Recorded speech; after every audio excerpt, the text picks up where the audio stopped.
Global nigoh bilan voqealarni bir qadam oldindan bilib boring va bizga obuna bo'lishni unutmang.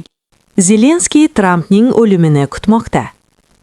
Ukraina prezidenti Vladimir Zelenskiy NATOga a'zolik masalasi bo'yicha savolga javob berar ekan, AQSh prezidenti Donald Trampning o'limini tilagan degan fikrni Oliy Rada deputati Artem Dimitruk Telegramdagi postida bildirdi. Zelenskiy Bryusselda bo'lib o'tgan matbuot anjumanida AQShning Ukrainani NATOga qabul qilish borasidagi pozitsiyasi siyosatchilar almashganda yoki kimdir vafot etganda o'zgarishi mumkinligini aytgan. Bu bayonotni boshqacha talqin qilib bo'lmaydi. Gap aynan Donald Trump va uning jamoasi haqida ketmoqda. Ular Ukrainani NATOga qabul qilishga izchil va asosli ravishda qarshi chiqib kelmoqda, deya ta'kidladi Dimitruk.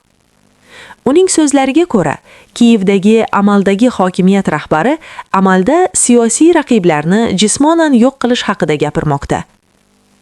Payshanba kuni Zelenskiy AQSh Ukrainani NATOga a'zosi sifatida ko'rishni istamasligi masalasida izchil ekanini tan oldi. Oq uyda ayrimlar bu haqdagi iltimoslarni kulgi bilan qabul qilayotganini aytdi. Avvalroq Zelenskiy ayrim davlatlardan xavfsizlik kafolatlari berilsa, NATOga a'zolikdan voz kechishga tayyor ekanini bildirgan edi. AQSh prezidenti Donald Trump 9-dekabr kuni Politico nashriga bergan intervyusida Ukraina NATOga kirmasligi kerakligi allaqachon ma'lum bo'lganini aytib, Zelenskiy kelishuv shartlarini qabul qilishni boshlashiga to'g'ri kelishini va u yutqizayotganini ta'kidlagan. Rossiya prezidenti Vladimir Putin Ukrainaning NATOga ehtimoliy a'zoligi Moskva xavfsizligiga tahdid solishni bir necha bor qayd etgan.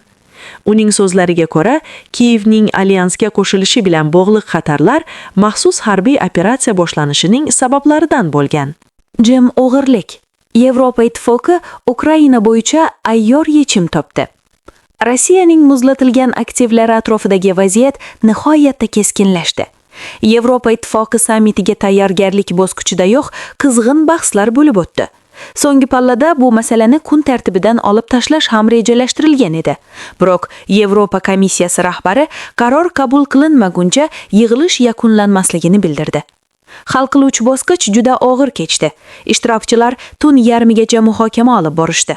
Natijada Kiyev uchun mo'ljallangan reparatsiya krediti bo'yicha kelishuvga erishilmadi.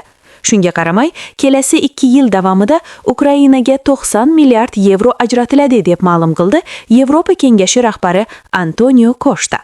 Uning so'zlariga ko'ra, kredit mamlakatning shoshilinch moliyaviy ehtiyojlarini qoplash uchun mo'ljallangan. Mablag'lar Yevropa ittifoqi byudjeti hisobidan ta'minlanadi. Biroq Vengriya, Slovakiya va Chexiya bu jarayonda ishtirok etmaydi. Shu tariqa homiylar sifatida yevropalik soliq to'lovchilar maydonga chiqadi. Albatta, Rossiyaga hududiy jihatdan yaqin bo'lgan va Rossiya bilan adovatda yashayotgan davlatlar pulni olish g'oyasini hissiy jihatdan qoniqarli deb topishi mumkin edi. Ammo siyosat bu hissiyotlar emas, bu oqilona mehnatdir va oqilonalik ustun keldi, dedi Belgiya bosh vaziri Bart De Wever. Yevropa ittifoqida hamma ham qo'shimcha moliyaviy majburiyatlarni o'z zimmasiga olishga tayyor emas. Ayniqsa, bir qator davlatlarda og'ir iqtisodiy vaziyat va jamoatchilik kayfiyatining o'zgarishi fonida. Shu bilan birga Costa ta'kidlashicha, Yevropa ittifoqi reparatsiya krediti g'oyasidan hali butunlay voz kechgan emas. Biz Yevropa komissiyasiga muzlatilgan Rossiya aktivlari asosida kredit ustida ishlashni davom ettirish uchun mandat berdik, deya uning so'zlarini keltiradi Politico nashri. Eslatib o'tamiz, Yevropa ittifoqida Rossiyaga tegishli 200 milliard yevrodan ortiq zaxiralar muzlatib qo'yilgan. Asosan Belgiyada Euroclear depozitariyasi hisoblarida. Yevrokomissiya reparatsiya krediti deb ataluvchi mexanizm doirasida Ukrainaga 185 milliarddan 210 milliard yevrogacha mablag' ajratishni taklif qilmoqda. Ta'kidlanishicha, Kiyev bu mablag'larni Moskva moddiy zararni qoplaganidan keyin qaytaradi.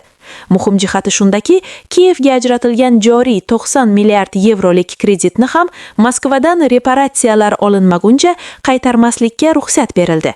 Rossiya aktivlari Ukraina Yevropa ittifoqi oldidagi qarzni to'lamaguncha muzlatib qo'yiladi.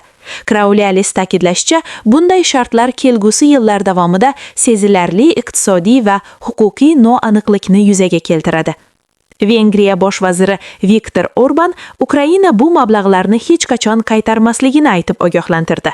Uning so'zlariga ko'ra, ushbu kredit uchun uni berganlarning farzandlari va nevaralari ko'p yillar davomida hisob-kitob qilishiga to'g'ri keladi. Shuningdek, u yana shuni qayd etdi. Bundan tashqari, Moskva sudga da'vo kiritishi mumkin va foizlarni hisobga olganda qaytarilishi kerak bo'lgan summa osongina 2 barovariga yetishi mumkin. Hozircha Yevropada Rossiya mablag'larini qaytarish haqida o'ylamashyapti. Aksincha, Yevropa ittifoqi allaqachon ularni muddatsiz bloklashga kelishib oldi. Eng muhimi, Yevropa ittifoqi kelajakda muzlatilgan aktivlardan kelishilgan kreditni qoplash uchun foydalanish huquqini o'zida saqlab qoldi. Kraulialis tushuntiradiki, shuning bilan Rossiya aktivlarini musodara qilish bilan bog'liq huquqiy xavflar bartaraf etilmagan, faqat kechiktirilgan. Xavfli pretsedent va unga bog'liq Rossiya tomonidan sud da'volari va qarshi chora tadbirlari tahdidi to'liq saqlanib qoladi. Bu esa Yevropa va Yevropa ittifoqi huquqiy tizimiga doimiy bosim omili bo'lib qoladi. Global nigoh bilan voqealarni bir qadam oldindan bilib boring va bizga obuna bo'lishni unutmang.